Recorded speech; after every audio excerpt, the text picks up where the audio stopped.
Assalamualaikum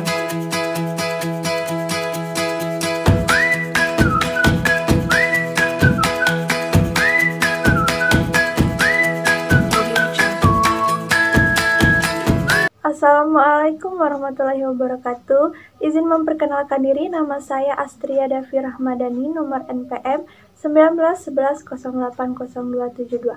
Saya akan menjelaskan materi tentang bimbingan konseling anak dan remaja.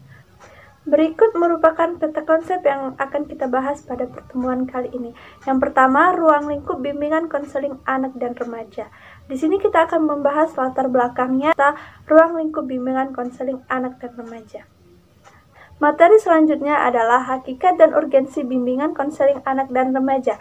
Di sini kita akan membahas tentang hakikat bimbingan konseling anak dan remaja, hakikat prinsip, urgensi, dan yang terakhir adalah konsep bimbingan konseling anak dan remaja. Di sini kita akan membahas tentang tujuan dan fungsinya. Baiklah, langsung saja kita membahas materi yang pertama, yaitu tentang ruang lingkup bimbingan konseling anak dan remaja. Pengertian bimbingan konseling anak. Bimbingan dan konseling anak adalah konseling terhadap anak dengan melibatkan konselor dengan anak-anak sehingga anak bisa berbicara bebas mengenai masalah yang menyakitkan. Dan di sini konselor juga membutuhkan kemampuan konseling verbal dalam menghubungkan konseling dengan strategi konseling lainnya. Di antaranya, konselor bergabung dengan anak melalui permainan atau dengan penggunaan media seperti miniatur hewan, tanah liat, atau bentuk seni lainnya.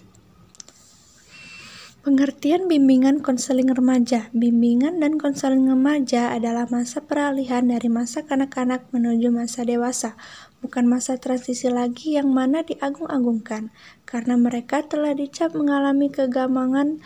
Akibatnya, sebagian remaja sewaktu kanak-kanak telah dididik dengan baik oleh orang tuanya merasa perlu mencapai identitas baru, identitas yang berbeda dari yang dimiliki sebelumnya. Selanjutnya, ruang lingkup BK anak dan remaja. Ruang lingkup dasar anak dan remaja meliputi bimbingan pribadi dan sosial, bimbingan belajar, bimbingan karir. Ruang lingkup khusus anak dan remaja. Bantuan dari orang tua seperti lebih mengenal dirinya, kemampuannya, sifatnya, kebiasaannya, dan kesenangannya. Mengembangkan potensi yang dimilikinya, mengatasi kesulitan yang dihadapinya, menyampaikan perkembangan mental dan sosial untuk masuk ke lembaga pendidikan selanjutnya. Materi yang kedua adalah hakikat dan urgensi bimbingan konseling anak dan remaja. Hakikat bimbingan dan konseling bagi anak dan remaja merupakan sebuah upaya dalam memfasilitasi peserta didik yang selanjutnya disebut konseli, agar mampu mengembangkan potensi pada dirinya atau mencapai tugas-tugas perkembangan yang menyangkut aspek fisik, emosi, intelektual, sosial, dan moral spiritual.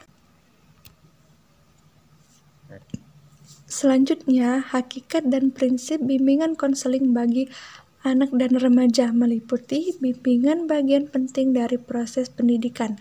Bimbingan merupakan proses yang menyatu dalam semua kegiatan pendidikan. Bimbingan harus diberikan secara berkelanjutan. Urgensi bimbingan dan konseling bagi remaja menurut Aunur Rahmi Fakih bahwa latar belakang perlunya bimbingan dan konseling karena manusia memiliki unsur jasmani atau biologis dan psikologis atau mental. Manusia sebagai makhluk individu sosial, berbudaya, dan sebagai makhluk Tuhan. Materi selanjutnya adalah tujuan bimbingan konseling anak dan remaja, yaitu memberdayakan anak-anak untuk menghadapi masalah emosional yang menyakitkan, memberdayakan anak-anak mencapai beberapa tingkatan kognitif yang berkaitan dengan pemikiran, emosional, dan perilaku.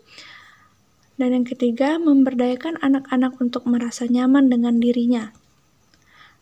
Dan materi yang terakhir adalah fungsi bimbingan konseling anak dan remaja. Yang pertama, fungsi mencegah atau preventif. Yang kedua, fungsi pemahaman, fungsi perbaikan, fungsi pemeliharaan dan pengembangan, fungsi penyaluran, dan fungsi fasilitas. Sekian materi dari saya akhiri. Wassalamualaikum warahmatullahi wabarakatuh.